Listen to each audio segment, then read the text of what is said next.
네, 오늘은 8월 22일입니다. 화요일입니다. 새벽 예배에 나오신 우리 성도님들을 환영합니다. 말씀 나누기 전에 공동기도 제목으로 기도하는 시간 갖도록 하겠습니다. 기도하시겠습니다.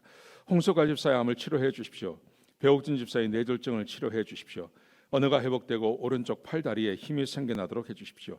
과간나 집사를 치료해 주십시오. 권하자 집사가 다시 걷도록 해주십시오. 이승학 성도의 뇌종양 치료가 잘 되게 해 주십시오. 권현민 형제를 치료해 주십시오. 김에브라임 형제가 신장 이식을 속히 받도록 해주십시오.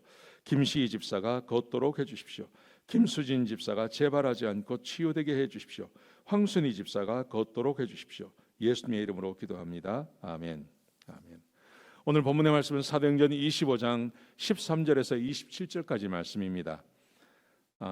아무 죄도 없는 사람, 아무 죄도 없는 사람이라는 주제로 사도 바울에 대해서 한번 생각해 보려고 합니다.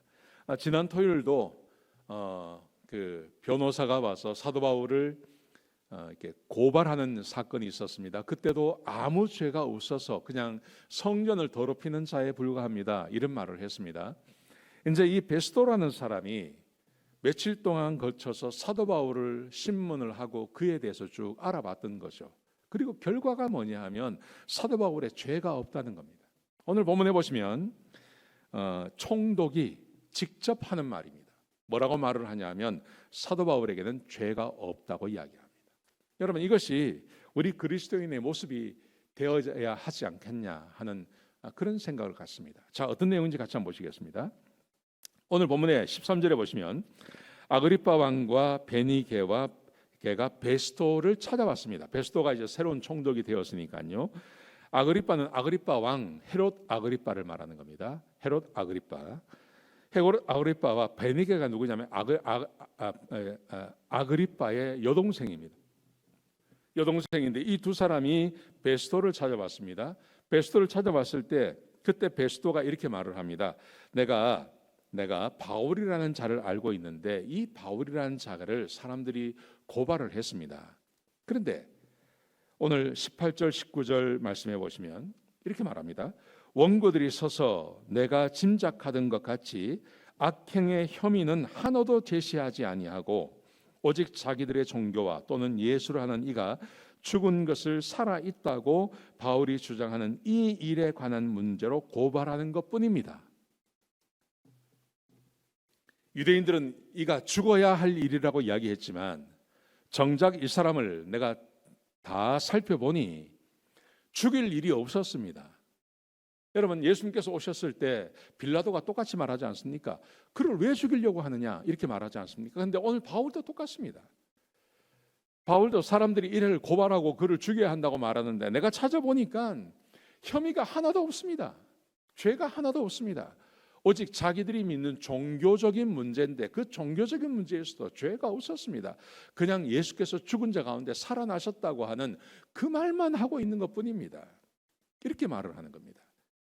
거기다가 24절부터 27절까지 말씀해 보시면 그가 이렇게 말을 합니다. 이 사람이 지금 황제에게 상소를 했는데 이를 황제에게 보내야 됩니다. 황제에게 보낼 때는 그가 분명히 무슨 죄가 있는지를 죄를 찾아서 보내야 되는데 아무리 찾아봐도 그에게 죄가 없습니다. 이거 큰일 났습니다. 황제에게 상소한 사람에게 황제에게 보내면 그에게 어떤 죄가 있는지를 써서 보내야 되는데 그에게 죄가 없습니다. 이거 어떻게 하면 좋습니까? 이렇게 말을 하는 겁니다.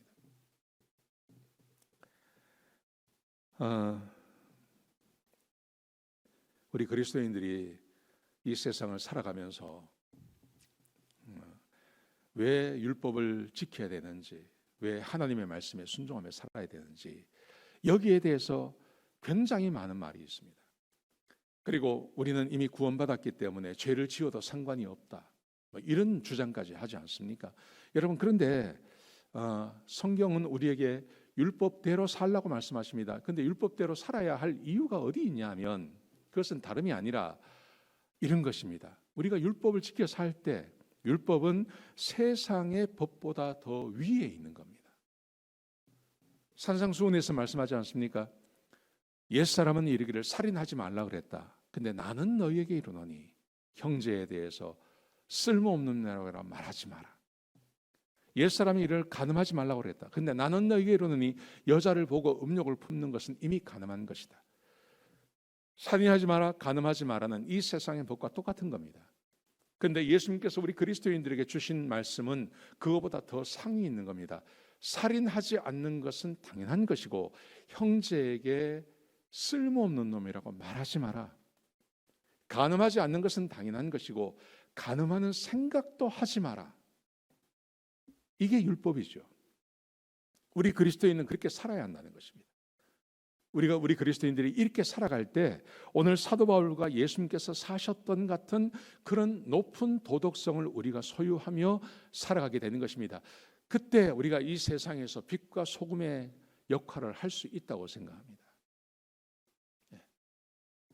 오늘 지난 토요일 날 제가 말씀드린 것처럼 오늘 하루를 살아가실 때 하나님 말씀에 순종하며 하루를 보내시기 바랍니다. 온전히 하나님 말씀에 순종하면서 오늘 하루만 그렇게 살아보십시오. 매일매일 하나님 내가 그렇게 살겠습니다 하는 마음 가지고 좀 그렇게 사셨으면 좋겠습니다. 네, 오늘 하루 사도 바울이 그렇게 했던 것처럼 또 예수님께서 그렇게 사셨던 것처럼 주의 말씀에 순종하시며 사시기를 주의 이름으로 축복합니다. 기도하시겠습니다.